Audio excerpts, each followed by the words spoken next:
አርእስተ ዜና።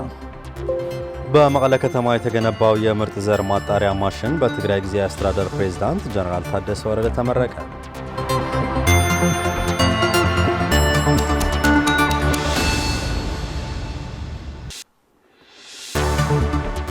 በትግራይ የተጣለውን የበጀት ክልከላ ተከትሎ የመንግስት ሰራተኛው ደሞዝ በመቋረጡ ምክንያት ችግር ላይ መውደቃቸውን በማይጨው ከተማ የሚገኙ መንግስት ሰራተኞች ገለጹ።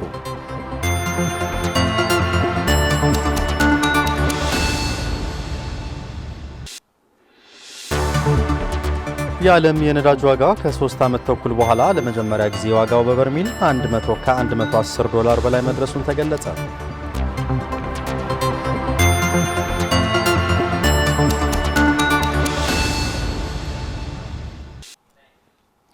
ጤና ይስጥልን ተመልካቾች፣ ከትግራይ ቴሌቪዥን የሚተላለፍ የአማርኛ ቋንቋ ዜናችን አሁን ጀምሯል። ከዜናዎቹ ጋር በእምነት ሰለሞን ነኝ። በቅድሚያ በመቀለ ከተማ የተገነባው የምርጥ ዘር ማጣሪያ ማሽን በትግራይ ጊዜያዊ አስተዳደር ፕሬዝዳንት ጀነራል ታደሰ ወረደ ተመረቀ። ማጣሪያ ማሽኑ የትግራይ ግብርናና የተፈጥሮ ሀብት ቢሮ፣ የትግራይ ምርጥ ዘር ኢንተርፕራይዝ እና ከአይሲአርሲ ጋር በመተባበር የተገነባ ሲሆን በቀን ከ600 ኩንታል በላይ ምርጥ ዘር እንደሚያጣራ ተገልጿል። ለኢየሩሳሌም ገብረ መድህን ዘገባ ማዕድ ኃይለ። የትግራይ ግብርናና የተፈጥሮ ሀብት ቢሮ፣ የትግራይ ምርጥ ዘር ኢንተርፕራይዝ እና ከአይሲአርሲ ጋር በመተባበር በመቀለ ከተማ የተገነባው የምርጥ ዘር ማጣሪያ ማሽን በዛሬው ዕለት ተመረቀ። ማሽኑ ዘመናዊና በትግራይ ጥራት ያለው ምርጥ ዘር ለማዘጋጀት የላቀ አስተዋጽኦ ያለውና በቀን ከ600 ኩንታል በላይ የማጣራት አቅም እንዳለው የትግራይ ግብርናና የተፈጥሮ ሀብት ቢሮ ኃላፊ አቶ አለም ብርሃን ሀሪፈዮ ገልጸዋል። ማሽነሪስ በቢሮ ሕርሻና ሀብት ተፈጥሮን ተገዚኦም ዝነበሩና ከባቢ 20 ሚሊዮን ዝውድኡ ማሽነሪስ በግብርናና ተፈጥሮ ሀብት ቢሮ በ20 ሚሊዮን ብር ተገዝተው የነበሩ ማሽኖች አይሲአርሲ በመደበው 5 ሚሊዮን ብር ማሽኑ እንዲገጣጠምና የምርጥ ዘር ማጣራት ሂደት እንዲጀምር አስችሏል። በዚህም የምርጥ ዘር ኢንተርፕራይዝ ከ600 ኩንታል በላይ ምርጥ ዘር የሚያጣራ ሲሆን የተለያዩ አዝርዕቶችም ያጣራል። ማሽኑ በጥራት በሀገር ደረጃ በሶስተኛነት ሊቀመጥ የሚችል ነው። የትግራይ የዘር ማባዛትና ማዘጋጀት ኢንተርፕራይዝ ኃላፊ አቶ ብርሃነ አርአያ ይህ የማጣራት ሂደት ከተባዮች ነፃ የሆነ ምርጥ ዘር አጣርቶና አሽጎ ወደ አርሶ አደር የሚያቀርብ በመሆኑ በአርሶ አደሩ ያለው የምርታማነት ችግር የሚፈታ መሆኑን አብራርተዋል። አጣሪው አሽጎ ኬሚካሉን ሬስ ገይሩ አጣርቶ አሽጎ ጥራት ያለው ዘር ወደ አርሶ አደሮቹ ማድረስ የሚችል ትልቅ ተቋም ስለሆነ በማህበረሰቡ ያለው የምርጥ ዘር ችግር ሊቀርፍ የሚችል ማሽን ነው።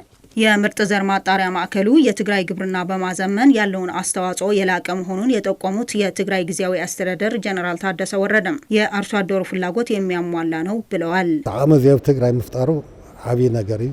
ይህ ማሽን በትግራይ መቋቋሙ ትልቅ ነገር ነው። ተቋሙ ችግር ሊያጋጥመው ይችላል፣ አቅም ሊያንሰው ይችላል፣ ድጋፍ ሊደረግለት ይገባል። የውስጥ ድክመትም ኢንተርፕራይዙ እንዳያወድቀውና እንዳያዳክመው ጥረት ሊደረግ ይገባል። በመንግስት በኩል ይህ ለማድረግ አስፈላጊውን ድጋፍ እናደርጋለን። ፕሬዝዳንቱ አክለውም የምርጥ ዘር ማጣሪያ ማሽኑ በሙሉ አቅሙ እንዲሰራ የሚያጋጥመውን ችግር ለመፍታት ከኤሌክትሪክ ኃይል ከመንግስት ተቋማትና ከሌሎች አጋር ድርጅቶች ጋር በመሆን እንደሚሰራም አክለው ገልጸዋል። አብይ መንግስት ትኩረቱን ዘሐተቲ ሌላው የመንግስት ትኩረት የሚሻ ነው። የመንግስት ድጋፍ መሰረታዊ ነገር ነው። የአጋር ድርጅቶችና የመንግስት አካላት ድጋፍ በጣም አስፈላጊ በመሆኑ እንሰራበታለን። የንጉሠ ነገሥት አፄ ዮሐንስ 4ኛ መስዋዕት የሆኑበት 137ኛ ዓመት መታሰቢያ በትውልድ ቀያቸው በማይባሃ ተከበረ። በአከባበር ስነ ስርዓት ላይ የተገኙት የሀገር ሽማግሌዎችና የታሪክ አዋቂዎችም የአፄ ዮሐንስ 4ኛ ታሪክና ቅርሶችን ጠብቆ ለቀጣይ ትውልድ ማስተላለፍ እንደሚገባ ገልጸዋል። የትግራይ ባህልና ቱሪዝም ቢሮ በበኩሉ የንጉሠ ነገሥቱን ታሪክና ጀግንነት ጨምሮ በአካባቢው የሚገኙ ቅርሶችን ጠብቆ ለቱሪዝም መስህብነት ለመዋል እየተሰራ መሆኑን አስታውቋል። ለሙሉ ብርሃን ዘገባ ታደሰ አልቻለም።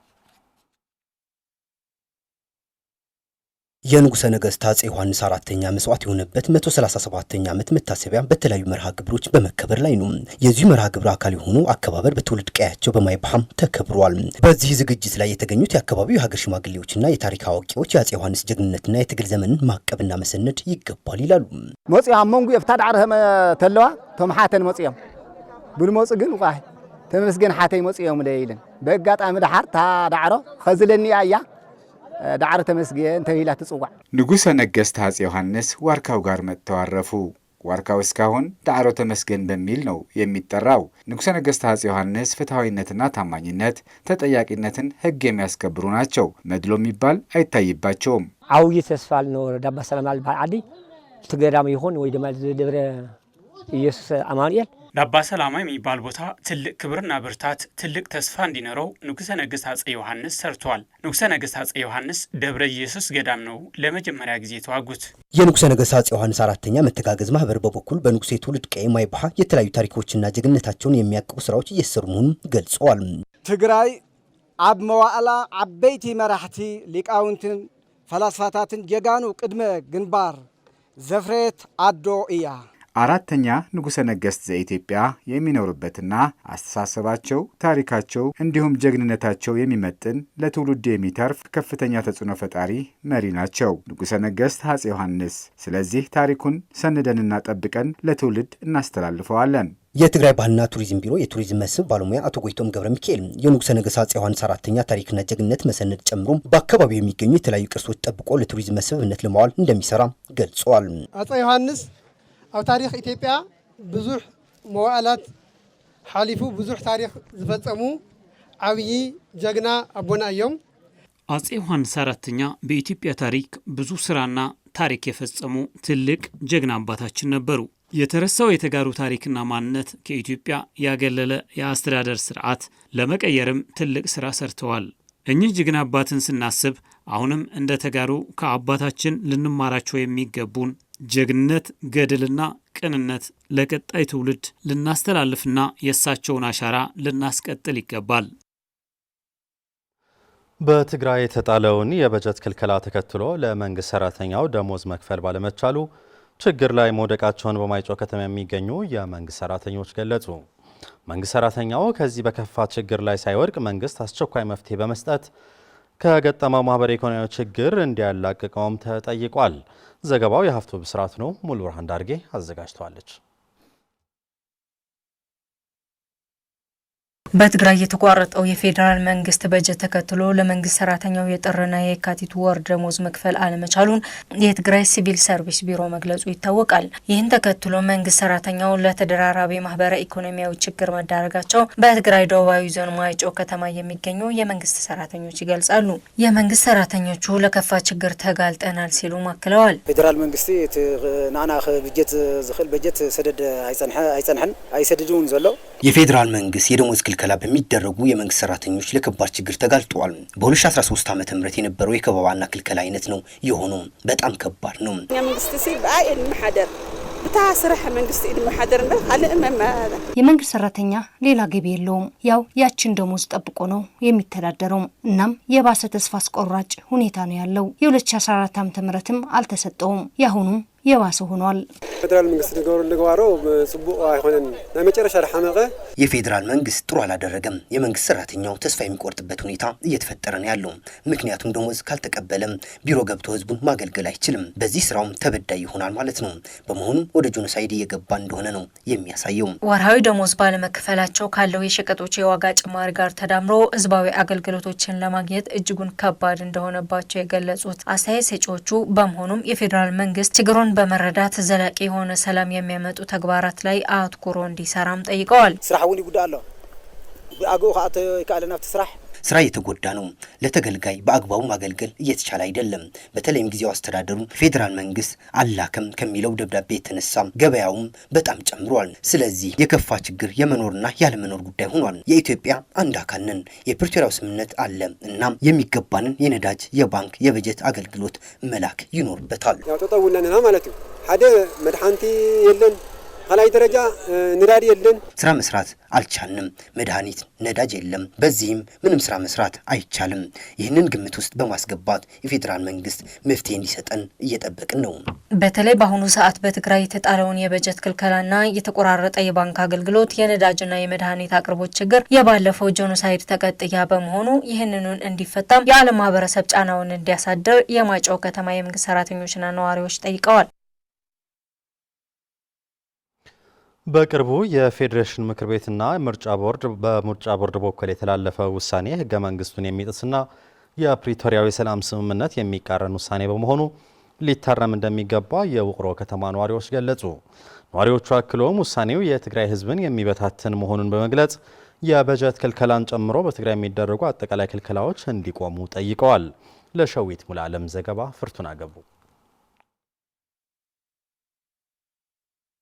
በቅርቡ የፌዴሬሽን ምክር ቤት ውሳኔን ተከትሎ በኢትዮጵያ ምርጫ ቦርድ የተላለፈው ውሳኔ ህገ መንግስቱን በቀጥታ የሚጥስ በመሆኑ ከፍተኛ ተቃውሞ ገጥሞታል።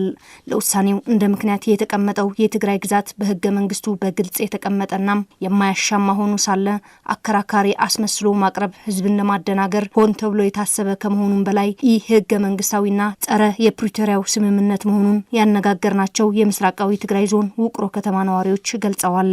ባዕልና መሰረትናዮ ስርዓት ባዕልና መሰረትናዮ ህገ መንግስቲ እኛ የመሰረትነው ስርዓትና ህገ መንግስት ጥሶ መሬታችን፣ ንብረታችን፣ ተቋማችን አሳልፎ ለሌላ የሚሰጥ መንግስት ፍጹም ተቀባይነት የሌለውና ኢፍታዊና ህገ መንግስቱን የጣሰ በመሆኑ ፍጹም እንኮንነዋለን።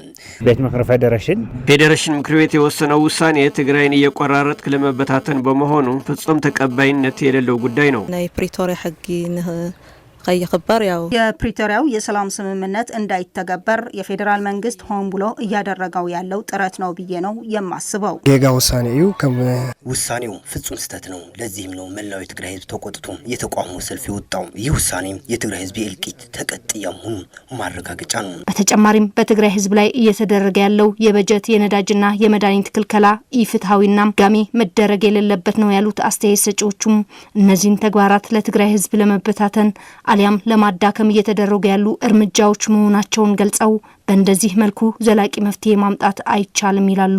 ሰብ ጥሜት ሞይቱ ማኻይ ተዓጽየ ሰው በረሃብ ያለቀ ነው። መኪናዎች በየመንገዱ ቆመዋል። ከባድ ነው። ለአንድ ሊትር 400 እየከፈልክ መጓዝ አችልም። ካልተንቀሳቀስክ እንዴት ብለህ ነው ሰርተህ የምትበላው? ለዛም ነው ሰላማዊ ሰልፍ የወጣ ነው። እኛ ሰላም ነው የምንፈልገው። አሁን ደግሞ የመንግስት ሰራተኛ በኑሮ ውድነት በላይ ጭራሽ ደሞዝ ቆሞ በጀት ተከልክሎ ህዝቡ መጠነ ሰፊ ችግር ላይ ጥሎታል። የመንግስት ሰራተኛ የሚያስተዳድረው በሺ የሚቆጠር ቤተሰብ አደጋ ላይ ጥሎታል። ይሆን ተብሎ የሚደረግ ሴራ ነው ብዬ ነው ማምነው። ስለዚህ ይህ መቆም አለበት። ክስካ ሀዚ ህጽረት ነዳዲ እንዮ ህጽረት ማሃያ እንዮ ህጽረት እስካሁን ድረስ የነዳጅ የበጀት ክልከላ አለ በትግራይ። በሌሎች ክልሎች ግን ይህ ፍጹም የለም። ይህ የሚያሳየው በትግራይ አሁንም ድረስ ከበባ ውስጥ መሆናችን ነው። ያው ህፃውንቲ ወለዲ ሁሉ ህፃናት፣ እናቶች፣ መላው ህዝብ አሁን ሰዓት ትልቅ ስቃይ ላይ ናቸው። ታማሚዎች መታከም አልቻሉም። መንግስት ሰራተኞችም 1 ወር ሙሉ ሰርተው ክፍያ አላገኙም። ስለዚህ ህዝቡ በአሁኑ ሰዓት በከበባ ውስጥ ወድቋል። በመሆኑ የፌዴራል መንግስት ያለበትን መንግስታዊ ኃላፊነት ተገንዝቦና ትግራይ የፌዴሬሽኑ አካል መሆኗን ሳይዘነጋም እነዚህን ተግባራት ታርመው ተፈናቃይ ወገን ወደ ቀዩ እንዲመለስ የትግራይ ግዛት በማረጋገጥ ኃላፊነቱንና ግዴታውን እንዲወጣ ጥሪ አቅርበዋል። ውሳኔው ዳግም በማየት የትግራይ ግዛትና አንድነት ይረጋገጥ። ከዛም ተፈናቃይ ወገኖችን በዋስትና ወደ ቀያቸው ይመለሱ። ከዛም የቆሙት የበጀትና የነዳጅ ሁኔታ በመረጋጋት አገሪቱ ላይ ሰላም ይስፈን። የትግራይ ህዝብ ሰላም ብቻ ነው የሚፈልገው። መቼም ለትግራይ ለኢትዮጵያ ባለውለታ ህዝብ ይለላ ሐሰብ የትግራይ ህዝብ ለዚች ሀገር ባለውለታ የሆነ ህዝብ ነው። ይፍጹም አይገባውም። ስለዚህ የፕሪቶሪያ ሰላም ስምምነት በመፈጸም መሬታችን በህገ መንግስት መሰረት ሊፈጽምልን ይገባል ነው የሚለው። እኛ ጦርነትን ፍጹም የምንፈልግ ህዝብ አይደለንም። የጦርነት አስከፊነት አይተነዋል። ሁሉም ነገር በሰላማዊ መንገድ እንዲሆን ነው የምንፈልገው። ህዝብ ትግራይ ካብ ቀደሙ ካብ ጥንቱ የትግራይ ህዝብ ለማንነቱና ክብሩ አሳልፎ አይሰጥም። ስለዚህ ይህ በትኩረትና በህገ መንግስት መብታችን መሰረት መብታችንን ያረጋግጥልን። የዓለም የነዳጅ ዋጋ ከ3 ዓመት ተኩል በኋላ ለመጀመሪያ ጊዜ ዋጋው በበርሜል ከ$110 በላይ መድረሱን ተገለጸ። የአሜሪካው ፕሬዝዳንት ዶናልድ ትራምፕ የዋጋ ጭማሪው ለአጭር ጊዜ ብቻ የሚቆይ መሆኑን ገልጸዋል። ለቢቢሲ ዘገባ ብርዛፍ ገብረጻድቃን። በመካከለኛው ምስራቅ የሚካሄደውን ጦርነት ተከትሎ የነዳጅ ዋጋ ከፍተኛ ጭማሪ ማሳየቱን የዓለም የነዳጅ ዋጋ ከ3 ዓመት ተኩል በኋላ ለመጀመሪያ ጊዜ ዋጋው በበርሜል ከ$110 በላይ መድረሱ ቢቢሲ ዘግቧል። አሜሪካና እስራኤል ከኢራን ጋር የሚያደርጉት ጦርነት እየተባባሰ በመጣበት በአሁኑ ወቅት በሄርሙዝ የባህር ሰርጥ በኩል የሚተላለፍ የጭነት መርከቦች እንቅስቃሴ ለረዥም ጊዜ ይስተጓጎላል የሚል ስጋት እያየለ በመምጣቱ የአክሲዮን ገበያዎች ቀንሰዋል። አሜሪካና እስራኤል ቅዳሜና እሁድ በኢራን ላይ የፈጸሙትን የአየር ድብደባ አጠናክረው በመቀጠል የነዳጅ ማከማቻዎችን ጨምሮ በርካታ ኢላማዎችን መትተዋል። ከቀጠናው የሚመጣው የነዳጅ አቅርቦት በከፍተኛ መጠን መስተጓጎል በዓለም ዙሪያ በሚገኙ ሸማቾችና የንግድ እንቅስቃሴ ላይ የዋጋ ጭማሪ አስከትሏል። በኢሲያ ብሬንት አንድ በርሚል ድፍድፍ ነዳጅን በ24 በመቶ ዋጋ ጭማሪ $114.74 ሲሸጥ ኒሜክስ ላይት ስዊት ደግሞ በ26 በመቶ ጭማሪ $114.78 ሽጠዋል።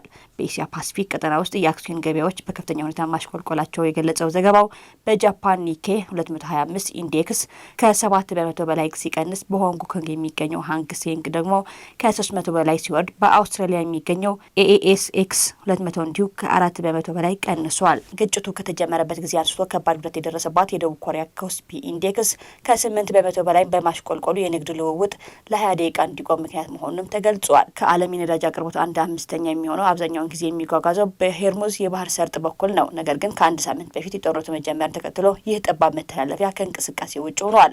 አንዳንድ ተንታኞች የሄርሙዝ ባህር ሰርጥ መተላለፊያ እስከ መጋቢት ወር መጨረሻ ተዘግቶ የሚቆይ ከሆነ የነዳጅ ዋጋ በአንድ በርሜል ከ$150 በላይ እንደሚጨምር ይተነብያሉ። ከፒተርሰን ዓለም አቀፍ ኢኮኖሚክስ ተቋም የመጡት አድናን ማዝሬ በአንዳንድ የባህር ሰላጤ ሀገራት ውስጥ የነዳጅ ምርት መቆምና በቀጠና ውስጥ የተቀሰቀሰው ግጭት ረዘም ላለ ጊዜ ሊቀጥል እንደሚችል መገመታቸው የነዳጅ ዋጋ ላይ ጭማሪ እንዲታይ ምክንያት ናቸው ብለዋል። የነዳጅ ዋጋ መጨመር ለማዳበሪያ አስፈላጊ የሆኑ ግብዓቶች ላይ የዋጋ ጭማሪ እንደሚያሳይና የምርቶች ዋጋ ሊጨምር እንደሚችልም ተተንብየዋል። የአሜሪካው ፕሬዚዳንት ዶናልድ ትራምፕ የዋጋው ጭማሪው ለአጭር ጊዜ ብቻ የሚቆይ እንደሆነ ተናግረው የኢራንን የኒውክሌር ስጋትን ለማስወገድ የሚከፈል ትንሽ ዋጋ ነው ማለታቸው የዘገበው ቢቢሲ ነው። በሌላ ዜና የቡድን 7 ሀገራት ከኢራን ጦርነት ጋር በተያያዘ የተፈጠረውን ከፍተኛ የነዳጅ ዋጋ ጭማሪ ለመቋቋም ከመጠባበቂያ የነዳጅ ክምችታቸው ውስጥ የተወሰነውን በጋራ የመልቀቅ ሀሳብ ላይ ለመወያየት አስቸኳይ ጉባኤ ሊያካሂዱ ነው። የነዳጅ ክምችቱን የሚያስተባብረው ዓለም አቀፉ የኤነርጂ ኤጀንሲ ሲሆን 32 የኤጀንሲው አባላት በነዳጅ ዋጋ ጭማሪ ምክንያት የሚፈጠረውን ቀውስ ለማስተዳደር በተዘረጋ የጋራ የአደጋ ጊዜ ስርዓት አማካኝነት ስትራቴጂክ የነዳጅ ክምችት ይዘዋል። አሜሪካን ጨምሮ ዋነኛዎቹ 3 የቡድን 7 ሀገራት በጋራ ነዳጅ የመልቀቅን ሀሳብ እንደደገፉ ለጉዳዩ ቅርበት ያለባቸው ሰዎች መናገራቸውን የአሜሪካው ፋይናንሻል ታይምስ ጋዜጣ ዘግቧል። ዘገባው እንደሚያመለክተው በአጠቃላይ ያለው የነዳጅ ክምችት 1.2 ቢሊዮን በርሜል መሆኑን ቢቢሲ ዘግቧል። የቡድን 7 ሀገራት ይህንን ስብሰባ የሚያካሂዱት ፕሬዚዳንት ትራምፕ በጦርነቱ መጀመር ምክንያት በከፍተኛ ደረጃ የጨመረውን የድፍድፍ ነዳጅ ዋጋ እንዲያስቆሙ ጫና እየተደረገላቸው ባለበት ጊዜ ነው ሲል ዘገባው አክሏል።